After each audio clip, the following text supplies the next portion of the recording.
안녕하십니까. 오늘은 또 하루 잘 지내고 계시죠? 서울도 또 한국도 날이 많이 더워졌죠? 이제 여름이 됐으니까 날이 더워지는 건 당연한 것 같습니다. 오늘은 제가 2019년에 서울에 다녀온 그 사진들을 보면서 제가 충격적인 고백, 내가 한국으로 돌아가지 못하는 이유, 그것에 대해서 말해 보겠습니다. 사실 서울에 가면 친척이나 친구들이 그런 얘기를 많이 합니다. 야, 이제 미국에 살 만큼 살았으니까 돌아와라. 거기서 뭐 하냐. 노후는 서울에서 보내야지. 그런 얘기 정말 많이 듣습니다. 그리고 또 제가 한때 그런 꿈을 많이 꿨습니다. 그래서 야, 은퇴는 그래도 한국으로 해야 되지 않나. 내가 살아온 곳이고 익숙한 곳인데, 그리고 또 친구도 있고 친척도 있고 그런 곳인데 거기로 가야 되지 않나. 그렇게 그런 생각을 했었습니다. 그러다가 이제 최근 한 10년 전부터는 야, 은퇴하고 서울에 가서 한 1, 2년만 살아보자. 그래도 내가 어려서 살던 곳인데 재밌겠다. 그런 생각도 좀 했습니다. 최근에는 야, 이제 서울에 가서 한 달 살기 한번 해보자, 그냥. 그리고 좀 전국이나 좀 돌아다니고 재밌게 놀고 맛있는 거 먹고 오자. 왜 그러냐면 제가 서울에 갈 때는 글쎄요, 기껏해야 길어야 일주일, 짧으면 3박 4일 이렇게 자꾸 가다 보니까 시간이 좀 아쉬움이 남습니다. 딴 데도 좀 가보고 싶고.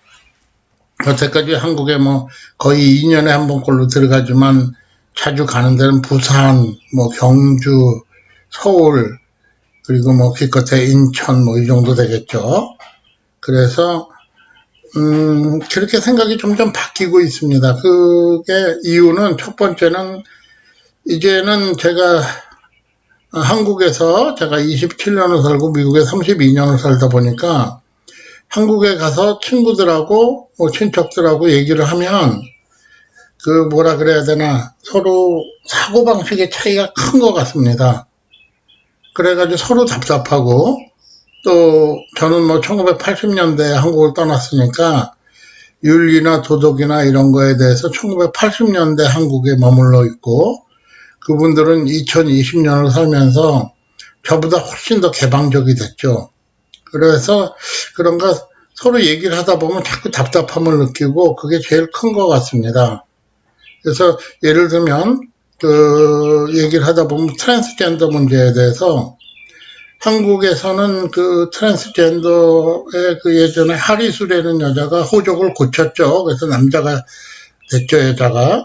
근데 미국에서는 물론 그런 호적 제도 자체가 없긴 하지만 미국에서는 호적을 안 고칩니다. 그 사람들조차. 왜? 첫 번째는 생물학적 이유죠. 아무리 수술을 해도 DNA가 바뀌는 건 아니죠. 그 다음에 두 번째는 그 사람들이 갖고 있는 자기 어떤 프라이드입니다. 나는 남자로 태어났지만 여자가 됐다. 여자로 태어났지만 남자가 됐다. 내 초이스다. 이건 구태여 감출 필요가 없는 거죠. 예를 들면 그런 문제 하나부터 시작해가지고 또 주변 또 어떤 문제에 대한 정치적인 문제에 대한 견해, 굉장히 남을 비방하는데 주저하고 조심해서 말을 하죠, 미국에서는. 근데 한국에서는 아주 자기가 싫어하는 정치적인 견해를 가진 사람에 대해서는 노골적으로 욕을 하거나 또 좋아하고 싫어하는 게 분명하죠. 근데 미국 사람들은 좋아하는 건 얘기를 하지만 싫어하는 거는 극도로 좀 조심해서 얘기를 하죠. 싫어하는 부분은 내가 뭘 싫다, 그건. 그게 이제 어떻게 보면은 미국에서는 교양의 척도인데, 그런 기준으로 생각한다 그러면 사실 한국에 가서 제가 느끼는 거는 이 사람들이 정말 무례하고 교양이 없다, 이렇게 느낄 때도 있습니다. 물론 거꾸로 한국 사람들이 미국 사람 보면 쟤는 왜 속을 숨기고 말을 안 해. 분명히 쟤는 어떤 특정 인종을 미워하는데 왜 그런 걸 미워한다고 얘기 안 하고 좋아하는 척해. 그리고 돌아서서 인상 써.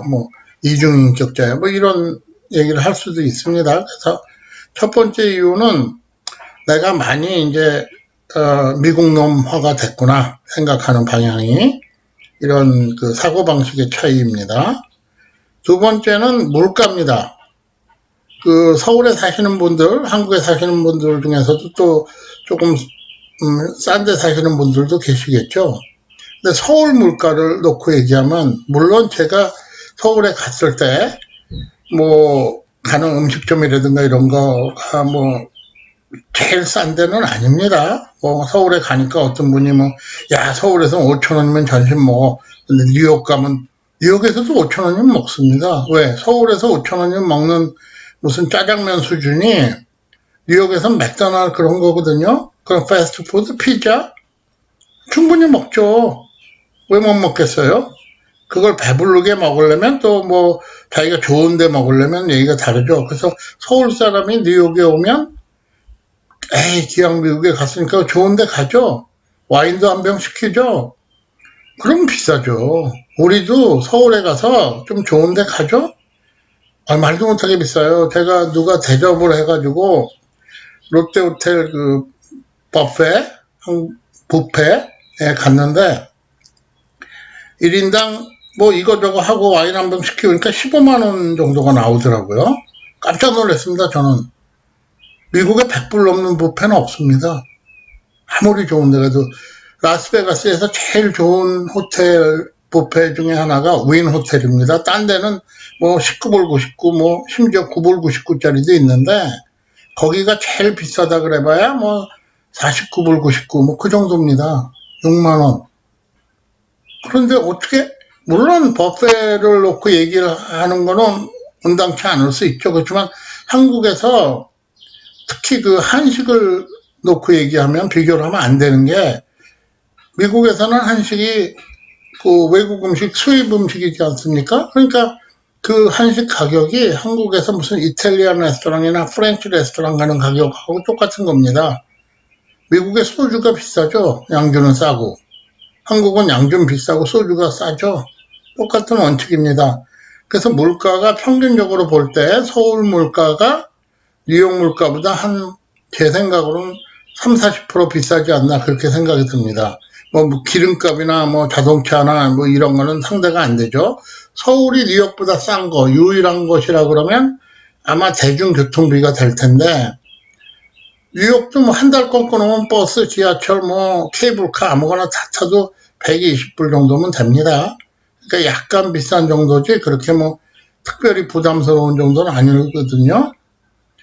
그런 정도이기 때문에 서울의 물가 제가 감당하기가 힘들 것 같습니다. 그 집을 한번 알아봤더니 강남역 앞에 20몇 평짜리 아파트인데 보증금 없는 월세가 300만 원이라고 그럽니다. 그래서 친구한테 물어봤더니 네가 한국에 와서 그 인간답게 외국인으로 살아가려면 아마 월 800 정도가 필요할 거다 이렇게 얘기합니다. 300만 원 아파트 값에 500만 원 그 생활비. 그러면 7,000불인데 7,000불이면 미국에서 귀족같이 살 수 있습니다. 그리고 전 세계 어디 가도 정말 귀족같이 대접받으면서 살 수 있는데 서울에서는 체면 유지하면서 사는 정도다 뭐 이렇게 얘기를 하더라고요. 그래서 참 물가가 비싸구나 그런 걸 느끼고 내 능력을 벗어났다 그런 생각을 해봅니다. 세 번째로는 친척도 많고 친구도 많고 그건 좋은 면이죠. 근데 거꾸로 생각하면 거기서 벌어지는 인간관계가 굉장히 복잡합니다. 뭐 이 친구 만나면 저 친구 욕하고 또 저 친구 만나면 이 친구 욕하고 조금 뭐라 그럴까 그 적응하기가 쉽지 않은 게, 저는 뭐 가가지고 손님으로 가가지고 잠깐 머물다 오니까 얘기 들어주고 그러냐 뭐 그러고 얘기하면 되는데, 이제 문제는 뭐냐면 맞장구를 안 쳐주면 굉장히 싫어해요. 그리고 야 뭐 그래서 어떻게 된다 뭐 이런 걸 안 해주고 그러냐 그러 딴 얘기로 이렇게 좀 그 대화의 주제로 돌려버린다든가 그러면 상대방이 좀 멋쩍어 하는 것 같아요. 실컷 욕해놓고 나서 듣는 사람이 그거 뭐 호응을 안 하면. 그런데 한국에 가서 내가 산다 그러면 분명히 어느 쪽 한쪽 편을 들어야 될 것 같습니다. 그래서 한국은 보면 인간관계가 굉장히 양분화되어 있는 것 같아요. 그러니까 다 같이 좋은 사람 별로 없고, 우리가 흔히 얘기하죠. 불가근, 불가원, 멀지도 않고 가깝지도 않다. 이런 관계가 굉장히 어려운 것 같습니다. 그런 관계를 갖기가 쉽지 않은 게, 글쎄 뭐 제 생각인지 몰라도 그 사람들이 어떤 한쪽으로 편향이 돼 있지 않나 뭐 그런 생각이 듭니다. 그리고 친척들 간의 관계에서도 그렇고 뭐 어떤 싸움이 안 난 집이 없는 것 같아요. 어느 집인지 다 제가 옛날에 어때서 뭐 심지어는 어떤 한 집은 그 저기가 형 중에 하나가 사업을 한다 그러다가 망하는 바람에 동생 4명이 그 보증을 섰던 집이 다 날아간 그런 경우도 있었습니다. 근데 뭐 글쎄 뭐 또 좋은 사람은 할 수 없지 뭐 그러지만 그 부인들이야 또 어디 그렇습니까? 우리 집이 날아갔는데 그러다 보니까 또 이혼한 친구도 생기고 이러다 보니까 또 형 중에 하나는 가정 불화를 겪고 있고 그런 문제 때문에 또 그 형은 결국 부도나가지고 지금 도망가서 어디가 있는지도 모르고 그런 경우도 있더라고요. 그래서 그 인간관계에서 특히 요새는 뭐 거의 없어졌겠지만 그 보증을 쓴다든가 누가 누구의 또 뭐 그 한국은 굉장히 먼 친척도 가까운 친척이라는 생각이 들 정도입니다. 그러니까 무슨 얘기냐 저기 뭐 사촌들 또 그 애들도 나하고 굉장히 사실 먼 관계죠. 근데도 뭐 삼촌이고 하다못해 뭐 자주 가는 단골집 그 식당 아줌마도 이모니까 그래서 좀 그런 관계가 자신이 없습니다. 여기는 그냥 담백하게 만나면 반갑고 또 헤어지면 내일 열심히 하고 뭐 쓸데없이 전화 걸어갖고 어떻게 지내냐 이런 관계를 안 갖다 보니까 인간관계를 그래서 뭐 그런 게 적응이 좀 쉽지 않을 것 같습니다. 저도 한국 살 때는 친구가 수백 명이었거든요. 근데 여기 와서 좀 담백하게 살다 보니까 그 이제 감이 많이 떨어진 것 같습니다. 네 번째는 인구 밀도는 높고 땅은 좁다. 이게 굉장히 답답합니다. 무슨 얘기냐면 뉴욕에 살 때는 그 전 세계가 제 놀이터였습니다. 여기 뭐 어디를 가도 뭐 다 갈 수 있고 비행기 한 번 타면 갈 수 있고 아주 뭐 시골 동네는 2번 타고 가겠죠. 그리고 전 세계 항공사가 다 들어와 있고 뭐 거기까지 안 가도 마음 먹으면 캐나다 뭐 운전을 하고 가도 한 번 떠내면 뭐 12시간 뭐 이렇게 되는데 한국은 끝에서 끝까지 5시간이죠. 그리고 뭐 조금씩 지역성이 있다 그래도 지역성이 어떻게 보면 거기서 거기죠. 전체적으로 보면. 그래서 좀 모르겠습니다. 제가 여행을 좋아해서 그런지 아마 한 1년 정도 마음먹고 돌아다니면 전국 다 갈 것 같아요. 그래서 답답하고 또 길거리에 나가면 왜 이렇게 사람이 많습니까? 아주 빠글빠글해요. 특히 서울 같은 데는 뭘 이렇게 느긋하게 즐길 수 있는 그런 환경이 아닌 것 같아요. 그래서 뭐 저는 전번에 서울에 갔을 때 청계천에 갈 때도 막 새벽에 나가서 구경을 하고 그랬는데 사람들 몰려오기 전에 그래야 겨우 좀 볼 수 있고 글쎄 그 적응이 안 되는 것 같습니다. 뉴욕에 산다 그래도 뉴욕이 세계적인 대도시라 그래도 뉴욕이 면적에서는 서울에 거의 뭐 1배 반이 넘고 근데 인구는 서울보다 훨씬 적죠. 뭐 훨씬이라는 게 생각하기 나름이지만 서울은 인구가 90만 뭐 이렇게 얘기하고 1000만이 깨졌다 그러니까 뉴욕은 800만입니다. 그래서 뉴욕의 딱 동네에 따라서 제가 사는 그 베이리지라는 동네는 6층 이상 집은 못 짓게 돼 있습니다. 못 짓게 돼 있는 그 규례를 가진 게 물론 그 사람들도 고층 아파트 지어서 팔면 더 돈 벌고 뭐 이런 거 압니다. 근데 지금 살고 있는 사람들의 삶의 질, 왜? 고층 아파트가 당장 들어오면 사람들이 몰려올 거고 그럼 주차 공간 부족하고 그러면 길거리에 사람 많아지고 학교가 또 좁아지고 학생 많아지면 교육 환경 나빠지고 뭐 이런 걸 계산한 다음 얘기입니다. 그래서 서울은 뭐 어느 도시보다도 인구 밀도가 높죠. 그러니까 어떤 분이 그래요. 지방 가서 살면 뭐 훨씬 괜찮아. 그게 다섯 번째 이유입니다. 뭐냐? 지방에 가서 살면 어떤 문화적인 수준이 너무 떨어진다. 서울은 모든 게 서울에 집중돼 있죠. 한국은 모든 게 한국의 최고의 것들이 서울에 집중돼 있죠. 모든 문화라든가 뭐 이런 것들이. 그러다 보니까 지방에 가면 굉장히 수준이 확 떨어집니다. 그래서 꼭 서울에 살아야 돼요. 한국에 가면. 그것도 뭐 아무래도 뭐 교통 좋고 좀 뭐랄까 연결 잘 되고 뭐 이런데. 그러다 보니까 그 문화적인 측면에서 저는 뭐 공연 좋아하고 뭐 브로드웨이 쇼 가고 뭐 이런 거 좋아하는데 굉장히 차이가 큰 것 같아요. 예를 들면 입장료만 해도 제가 깜짝 옛날에 놀랐던 게 뉴욕 필하모니가 왜 평양에 갔다 오면서 서울에 들려서 공연을 하고 왔는데 시간이 별로 없으니까 화요일날 낮 공연을 했습니다. 그런데 그 공연 입장료가 20만 원이 넘었어요.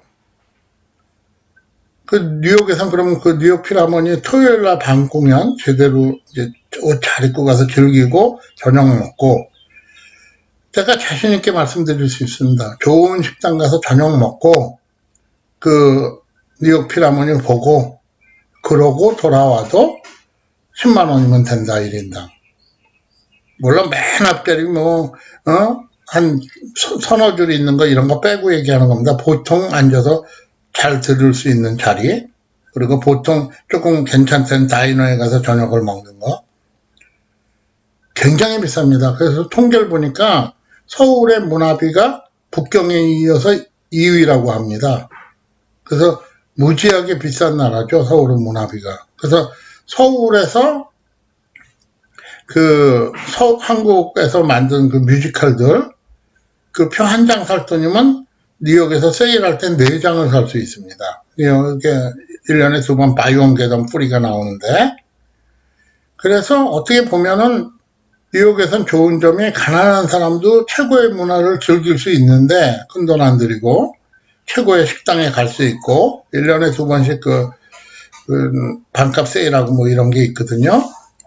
레스토랑 윅 그런 거 해가지고. 그런데 서울은 비싼 걸 비싸게 팔아야 문화도 더 고급이 되는 그런 분위기가 있는 것 같습니다. 그래서 문화적으로 제가 즐기는 것, 제가 좋아하는 것들, 그런 것들에 있어서는 아무래도 서울이 좀 훨씬 불리하지 않냐. 많이 비싸고 또 선택권도 많지도 않고. 그래서 저는 뉴욕에 살면서 뉴욕 메트로폴리탄 오페라 길드 회원해가지고 1년에 뭐 7번 의무적으로 가는 그런 어떤 표도 사보기도 하고, 또 제가 좋아하는 아메리칸 발레 티어러 ABT죠. 그런 공연도 많이 다니고, 거기 서희라고 한국 프리마 발레리나 아주 잘하는 아가씨가 있습니다. 그래서 제가 팬인데 그런 것도 쫓아다니고 뭐 이러다 보니까 굉장히 좀 그런 것 같습니다. 그리고 뭐 여기서는 요번에 암스테르담에서 무슨 특별한 전시회가 열린다 그러면 비행기 타고 가면 되죠. 그거 몇 푼 안 하니까. 그래서 조금 그런 면에서 활동성이라든가 아니면 문화적인 면에서 한국이 약간 떨어지는 것 같고, 특히나 지방은 뭐 하려면 서울에 와야 되니까 더 그런 것 같습니다. 그리고 이제는 이렇게 얘기하면 좀 건방진 얘기인지 모르지만 나름대로 눈이 높아졌다 그럴까요? 그래서 참 보고 잘 봤다 하는 얘기가 나오는 게 쉽지 않은 것 같습니다. 어디 가서. 그런 면에서 좀 서울은 좀 불리하지 않나 이런 생각이 듭니다. 그래서 노후에 저는 뭐 이미 은퇴할 나이가 됐으니까요. 이제 은퇴를 하고 은퇴지로 생각하는 게 어디를 가도 사실 뭐 뉴욕만한 곳은 없겠죠, 전 세계에. 그리고 특히 저는 뭐 시골 지역은 가기가 싫습니다. 시골에 뭐 어디 시골 아니라 대도시 근처에 뭐 한 30분 떨어진데 조용한 숲속에 큰 집을 짓고 사는 거 뭐 이런 거 원하죠. 그렇지만 시골 지역은 안 가고 싶습니다. 특히 뭐 농사 이런 건 절대로 안 하고 싶고, 그 다음에 이제 다른 제가 한국에 돌아가지 못하는 면이라 그러면, 물론 한국에 가서 연금 받겠죠. 그렇지만 어떤 문제가 있거나 그랬을 때 대처하는 능력도 떨어지고, 그리고 또 미국에선 노인들에 대한 의료보험이 아주 좋죠. 아주 훌륭하죠. 그래서 저는 뭐 지금도 교사니까 좋은 의료보험을 받고 있고, 또 이제 은퇴를 해도 마찬가지죠. 어느 정도냐면 뭐 치과, 안과 다 되고, 치과에서 뭐 저는 애가 컸지만 과거에 애가 어렸을 때 이빨 교정까지 다 되는 겁니다. 의료보험이 아주 좋은 보험을 갖고 있고, 한국 간다 그래서 그렇게 좋은 보험 못 받을 것 같습니다. 저는. 그리고 뭐 제가 여행 좋아하니까 여행 다니는 것도 아무래도 뉴욕이 훨씬 유리하고요. 전 세계를 시장으로 본다 그러면. 그리고 또 이제 어떻게 보면은 뉴욕에서는 사람들이 미국에서는 굉장히 열린 마음을 갖고 있다. 남을 이해하려고 그러고 싸움을 안 하려고 그러고 이런 게 굉장히 편하기도 하고요. 그리고 이제 제가 교사니까 이렇게 뭐뭐 때문에 이런 거 없이 긍정적으로 너는 할 수 있다. 예스. 뭐 이걸 가리킨다는 게 굉장히 좋은 것 같습니다. 애한테도 네가 하기 싫으면 하지 말고 하고 싶은 걸 해라. 넌 뭐든지 될 수 있다. 뭐 이런 얘기를 해줄 수 있다는 게 굉장히 약간 뭐라 그럴까 긍정적인 사회와 부정적인 사회의 차이점이랄까 그런 면을 느끼는 것 같습니다. 그리고 뭐 무엇보다 가장 또 중요한 요인 중에 하나가 제 아들이 이제 미국에 살고 있죠. 그리고 한국에 돌아갈 가능성도 없고 돌아갈 마음도 없고 그래서 뭐 아무래도 가족이라고 아들 하나인데 미국은 한국이랑 가족에 대한 개념이 틀립니다. 그래서 내 가족, 내 밑에 있는 사람이 내 가족이죠. 내 위에 있는 사람은 내 가족이 아니죠. 그래서 부모는 가족이 아닙니다. 미국은. 그래서 부모는 의료보험에 해당이 안 됩니다. 자식은 뭐 몇 명이고 되고 미국에서 자식들이 28살까지 의료보험에 해당이 됩니다. 뉴욕은. 그러니까 다 클 때도 의료보험이 되는 거죠. 부모 밑에서. 그래서 가족에 대한 개념이 틀리고 또 저는 개인적으로 한국에 뭐 사촌들 해놓고는 제 직계 가족이 없습니다. 그러니까 뭐 특별히 갈 일이 없죠. 근데 뉴욕에, 뉴욕은 아니죠. 지금 아들은 코네티컷에 있으니까. 미국에는 아들이 살고 있으니까 굉장히 그게 큰 동기입니다. 아들에 가까운 데서 뭐 1년에 몇 번 보지 않지만 아들 가까운 데서 살고 있다는 게 서로 뭐 의지가 되니까요. 그런 이유로 제가 한국으로 돌아가지 못하는 이유인 것들 같습니다. 이런 것들이. 그래서 참 과거에 제가 32년 전에 유학을 떠날 때는 참 나중에 처음에 저는 학위를 받고 돌아가겠다 이 생각을 안 했습니다. 처음부터. 미국에 살겠다고 그러고 저는 미국에 왔는데 나중에 늙으면 돌아오겠다 이렇게 생각을 했거든요. 근데 한국 사회가 너무 많이 바뀐 것 같습니다. 그래서 제가 돌아가서 다시 적응을 하고 살기는 쉽지 않은 것 같습니다. 그래서 그런 어떤 문제점 그런 것들을 제가 요새 느끼고 있습니다. 개인적인 생각입니다. 물론 뭐 사람은 어디든지 다 자기가 좋은 데서 살면 됩니다. 그게 거주 이전의 자유죠. 그래서 한국이 나는 여기가 편하고 좋아. 지금 미국 가가지고 언제 영어 배우고 우리 친구들 말에 따를 것 같은 미국 놈들하고 사는 거 싫어 뭐 이렇게 얘기하는데 글쎄요 미국 놈에 이제는 제가 속한 것 같습니다. 그래서 뭐 이런 생각을 한 걸 여러분들하고 한번 같이 나눠봤습니다. 그럼 오늘 제가 한국에 갔다 온 사진을 다 보지 못했는데 다음 기회에 또 보기로 하고, 여긴 덕수궁이네요. 그래서 그 서울시청도 가보고 덕수궁도 가보고 그러면서 과거에 제가 알던 그런 한국하고 많이 변화된 모습을 봤는데, 그럼 또 시청해 주셔서 감사합니다. 즐거운 하루 되시고 또 행복한 하루 되시고 건강하세요. 조심하시고, 네, 안녕히 계십시오.